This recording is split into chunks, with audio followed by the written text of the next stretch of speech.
मैं सौरभ सिंह आप सभी लोगों का सर्वग एकेडमी में स्वागत करता हूं। आज की क्लास में हम राज्य व्यवस्था में भाग 4 देखेंगे। अभी तक हमने कुल भाग 3 तक देखा है, जो उसकी वीडियो हमारे प्लेलिस्ट में अवेलेबल है। आप वहां जाकर उन सारे वीडियोस को देख सकते हैं। तो बढ़ते हैं क्वेश्चन की तरफ। आज का हमारा पहला क्वेश्चन है, साइमन कमीशन भारत कब आया था? तो हम आपको बता दें कि साइमन कमीशन भारत कब आया था। साइमन कमीशन भारत 3 फरवरी 1928 को आया था। कब आया था साइमन कमीशन भारत? 3 फरवरी 1928 को। हम आपको बता देना चाहते हैं कि साइमन कमीशन का गठन वर्ष 1927 में किया गया था तथा यह 7 सदस्यीय कमीशन थी, जो कि पूरी तरीके से अंग्रेजों की कमीशन थी तथा इसके नेतृत्व किया था इनका जॉन साइमन ने इसका नेतृत्व किया था। और इसमें जो सारे सदस्य थे वो अंग्रेज थे तथा इसे व्हाइट मैन कमीशन के नाम से भी जाना जाता है। सभी ने इस कमीशन का बहिष्कार किया, यानी कि सभी पार्टियों ने इस कमीशन का बहिष्कार किया तथा इसने 1930 में अपनी रिपोर्ट प्रस्तुत की थी। बढ़ते हैं नेक्स्ट क्वेश्चन की तरफ। हमारा अगला क्वेश्चन है, साइमन कमीशन के विरुद्ध कहां पर प्रदर्शन करते हुए पुलिस की लाठी से लाला लाजपत राय घायल हो गए तथा बाद में उनकी मृत्यु हो गई? तो इसका राइट आंसर होगा ऑप्शन नंबर 3, लाहौर। लाहौर में साइमन कमीशन के विरुद्ध प्रदर्शन करते हुए पुलिस की लाठी से लाला लाजपत राय पहले घायल हुए, फिर उन्हें अस्पताल में भर्ती कराया गया।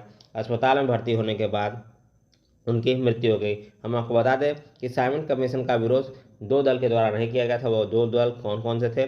जस्टिस पार्टी तथा पंजाब यूनियनिस्ट पार्टी के द्वारा साइमन कमीशन का विरोध नहीं किया गया था, उन्हें समर्थन प्राप्त था।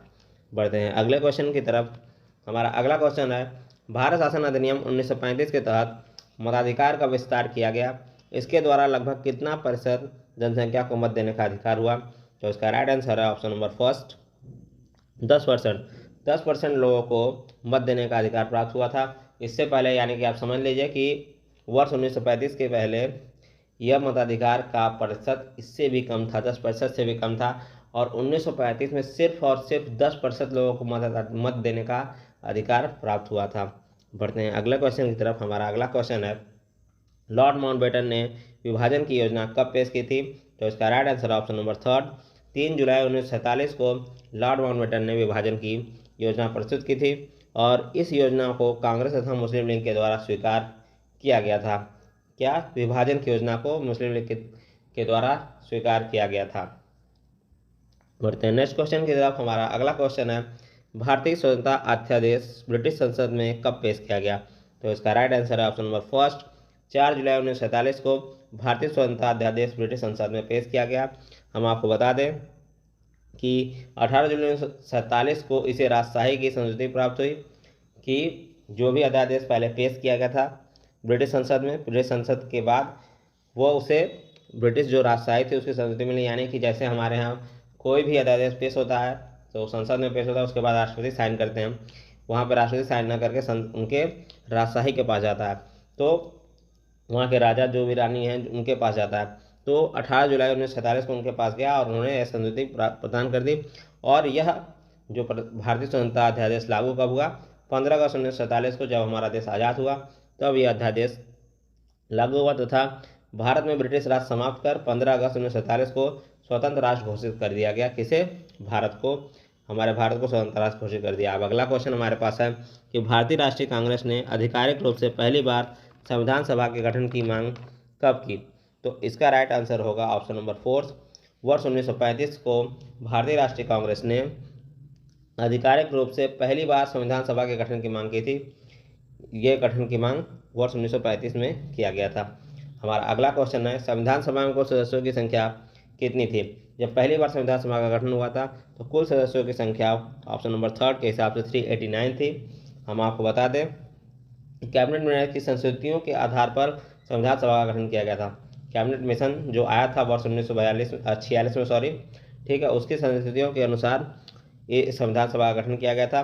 ब्रिटिश भारत में से हम आपको बताते हैं कि 296, यानी कि 296 में से भी ब्रिटिश प्रांत से 292 तथा 4 चीफ कमिश्नरी प्रांत से थे तथा 93 जो सदस्य थे वह देसी रियासतों से थे।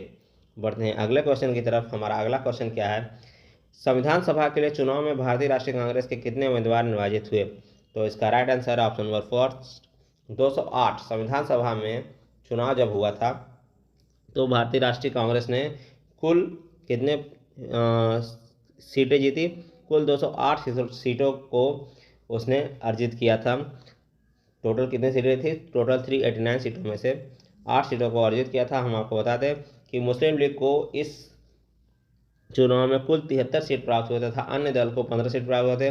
मैं आपको बता देना चाहता हूँ संविधान सभा में ब्रिटिश प्रांतों में 297 सीटों का विभाजन संप्रदाय के आधार पर कैसे किया गया था, जिसमें से 213 सामान्य लोगों के लिए था, 79 मुसलमानों के लिए तथा 4 सिखों के लिए इसे किया गया था, जिसमें कि 79 मुसलमान सीटों में से 73 सीट मुस्लिम लीग ने जीता था और 6 सीट अन्य दल तथा कांग्रेस के द्वारा अर्जित किया गया था मुसलमानों का, और 213 सामान्य सीटें थी और 4 सिख की लिए सीटों को क्या किया गया था? रिजर्व किया गया था।